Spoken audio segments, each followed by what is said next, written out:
ఏకగ్రీవంగా ఎన్నిక కావడానికి, అదేవిధంగా భారతీయ జనతా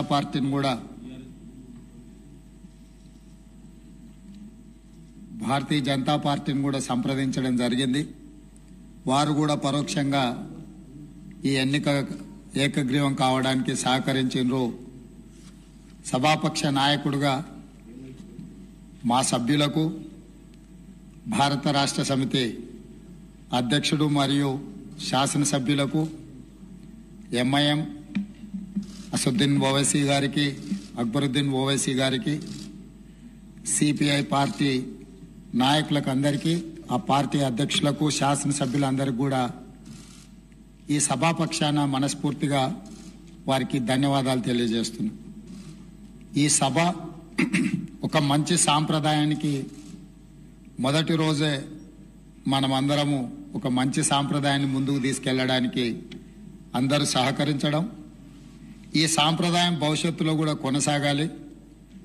ఈ మంచి సాంప్రదాయము సభ సమన్వయంతో, అందరి సహకారంతో ఈ సమావేశాలను మనం నిర్వహించుకుంటే తెలంగాణ ప్రజల యొక్క ఆకాంక్షను, తెలంగాణ ప్రజల యొక్క ఆలోచనను ఈ సభ ద్వారా పరిష్కరించడానికి అవకాశం ఉంటుంది.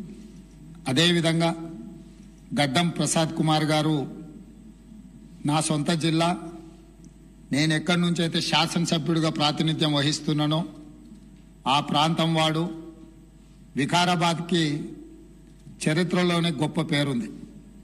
నిజాం సర్కారు ఉన్నప్పుడు చాలా రుగ్మతలు ఉన్న వాళ్ళకి వైద్య సహాయం అందాల్సిన వివిధ రకాల ఇబ్బందులున్న వాళ్ళందరినీ కూడా వికారాబాద్ గుట్ట మీద వైద్యం చేస్తే అందరికీ ఆ రుగ్మతలు తగ్గి సమస్యలు పరిష్కారం అవుతాయని తెలుసు. ఇప్పటికి కూడా అక్కడి వాతావరణం, అక్కడి గాలి, అక్కడి నేల ఒక మంచి వైద్యానికి ఉపయోగపడే ప్రాంతం.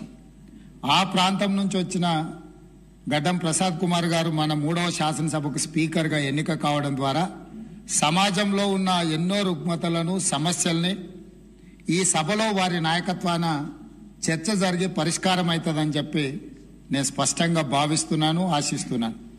అదేవిధంగా వారు అతి సామాన్యమైన కుటుంబం. వెనుకబడి చిన్న వయసులోనే తండ్రిని కోల్పోయి కుటుంబ బాధ్యతను తీసుకొని 8 మంది సోదరీమణుల మధ్యలో ఒక్కడుగా చిన్న వయసులోనే కుటుంబ బాధ్యతను భుజాల మీద వేసుకొని 8 మంది ఆడపడుచులను సమన్వయం చేసుకుంటూ సమాజంలో కుటుంబం యొక్క గౌరవాన్ని నిలబెడుతూ ఏ లోటు రాకుండా సోదరీమణులందరినీ కూడా ఈ రోజుకు, ఆ రోజు నుంచి ఈ రోజు వరకు సమన్వయంతో ముందుకు తీసుకెళ్తున్నాడు. అంటే ఉమ్మడి కుటుంబం ఎలా ఉండాలి, ఉమ్మడి కుటుంబంలో కుటుంబ సభ్యులకు ఉండే సమస్యల్ని వాళ్ళు అడగక ముందే గుర్తించి పరిష్కరించడం తెలిసింది అని అంటే ఈ శాసనసభ కూడా స్పీకర్ గారి కుటుంబం.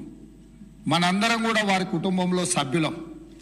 అది ప్రతిపక్షము, పాలకపక్షము, విపక్షము అనే విభేదాలు లేకుండా సభ్యులంటే ఈ సభ యొక్క సభ్యులు.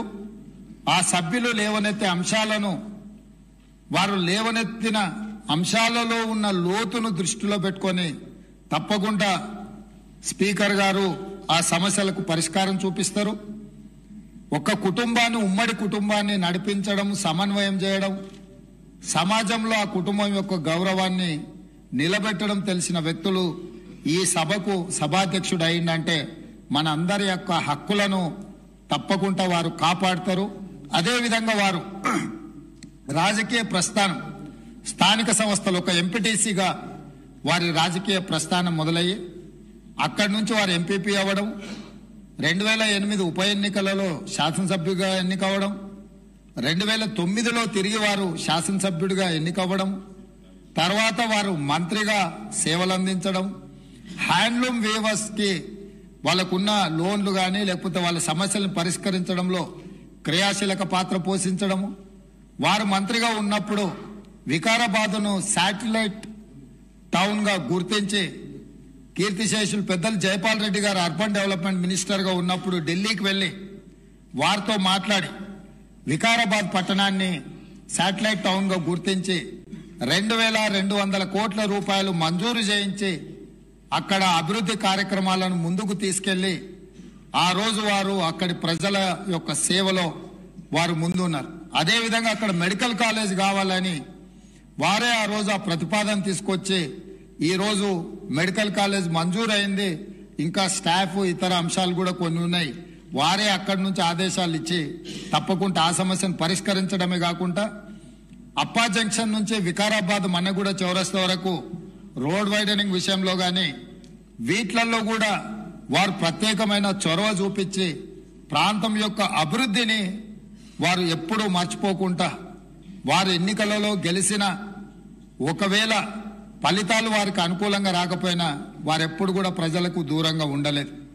కాబట్టి ఈరోజు గడ్డం ప్రసాద్ కుమార్ గారు లాంటి వ్యక్తులు సునిశ్చిత దృష్టితో, సమస్యల అవగాహనతో, సభ్యుల సమన్వయంతో ఈ శాసనసభను వారి నాయకత్వంలో మనందరం ఒక ఆదర్శవంతమైన శాసనసభగా నడిపించడానికి వారి పూర్తిగా మన అందరికీ దశ దిశ నిర్దేశిస్తారు.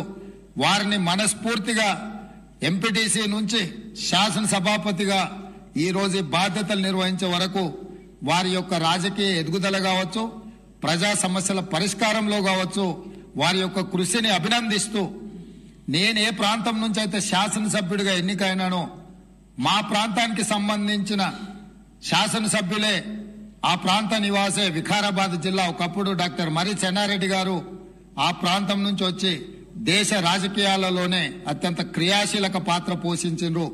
ఆ ప్రాంతం నుంచి వచ్చిన గడ్డం ప్రసాద్ కుమార్ గారు ఈ సభ అధ్యక్షుడిగా ఎన్నికవ్వడం, ఈ ఎన్నికవ్వడానికి సహకరించిన మిత్రపక్షాలన్నింటినీ ప్రతిపక్షాలన్నింటినీ కూడా మరొకసారి అభినందిస్తూ మనస్ఫూర్తిగా వారికి అభినందనలు తెలియజేస్తూ ఈ సభలో సభ్యుల యొక్క అందరి హక్కులను వారు కాపాడతారనే నమ్మకంతో వారి అభినందిస్తున్నాను.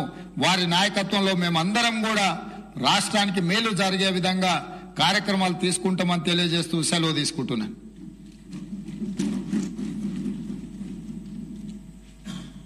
శ్రీ మల్లు భట్టి విక్రమార్క.